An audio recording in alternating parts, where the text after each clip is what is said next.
The Jason Garrett-led offense often gets tagged with disparaging labels like predictable or uncreative. While this is hardly an uncommon judgment bestowed upon long-tenured offensive-minded coaches with little postseason success, it's still true nonetheless. The Dallas Cowboys have found their most recent offensive success doing predictable things great. When they have better talent, heath, and execution, they can dominate a game. I give you the offensive line and running game from 2016. But if any of those three things goes wrong, the team is unable to overcome their predictability and suffers accordingly. 2017, incorporating run-pass option plays as a way to change that. We have discussed the run-pass option, or RPO, a lot this offseason. We saw the success of RPO in the 2017 postseason, and we saw a variety of diverse offenses like the Eagles, Packers, and Jaguars install it into their offenses quite successfully.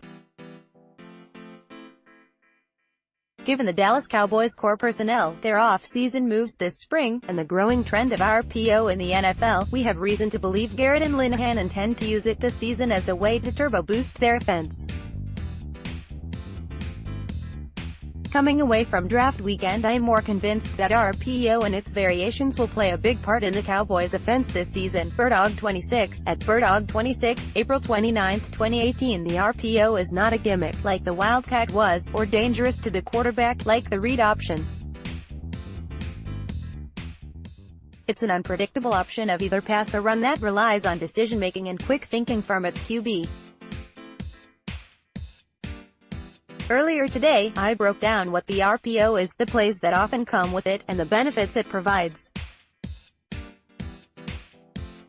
If you haven't read it yet, please do so, because many people get confused by what it is exactly. Perfectly compatible. The important thing to keep in mind is the RPO is perfectly compatible with the Dallas Cowboys pro-style offense that uses 11 personnel. It was originally developed for run-heavy teams who subsequently face 7 or 8-man boxes on a regular basis.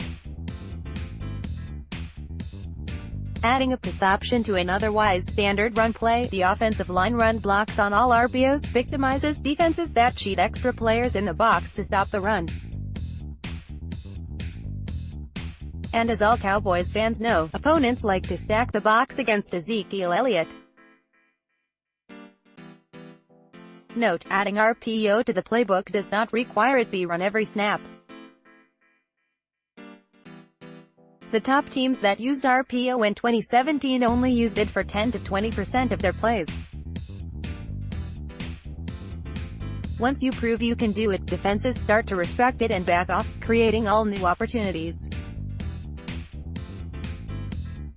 Ideally, a team can get so good at the RPO they can make the RPOs look like play-action passes, the play-action passes look like running plays, and the running plays look like RPOs.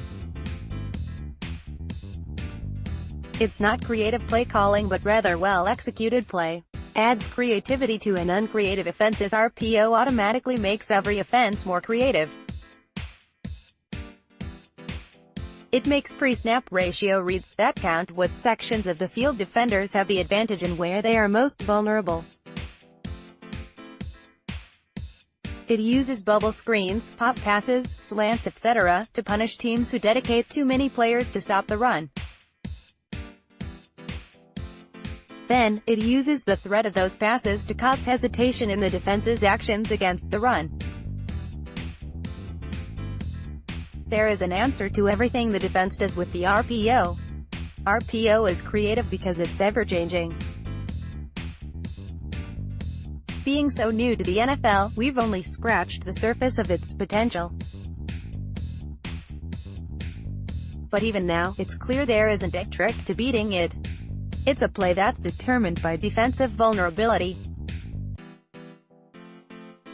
A defense can fool a QB into an incorrect decision, but it's not a problem that can simply be solved. Plays to the strengths of the team. The Dallas Cowboys have a power running game, something the RPO was created to protect. They remade their receiving core into route running technicians, something RPO demands. The Cowboys value short passes and ball control, something the RPO fully supports. They even have a savvy QB who can handle both the mental and physical demands, something the RPO requires. More from Dallas Cowboys. People argue about Dak Prescott a lot, and while many debate his accuracy and anticipation, his decision-making is rarely called into question. Dak keeps the ball safe and generally makes good decisions with the ball. That's what you need in an RPO. After press snap reads, RPO usually asks the signal caller to follow the conflict defenders. Based on that defender's actions, the QB makes his choice: hand it off, right, throw it. He can even keep it and run the rock himself if he sees an opportunity. What it doesn't have him do is sit back in the pocket and try to create something out of nothing. There's no time for that, since he must throw the ball before the linemen get too far downfield. The great news with RPO is that it takes the creativity out of the coach's hands. Its very nature is to be unpredictable until the moment the play unfolds. The onus is no longer on Garrett and Linehan. It's all about making the right call based on the defense's personnel, alignment, and actions. The RPO is far from perfect, but when incorporated into an offense like the Dallas Cowboys, it can be quite the weapon. The RPO pairs perfectly with the Dallas Cowboys running game and will put Dak Prescott in a position to succeed. It fits with the rebuilt receiving core and will stress ball control and restraint over improvisation.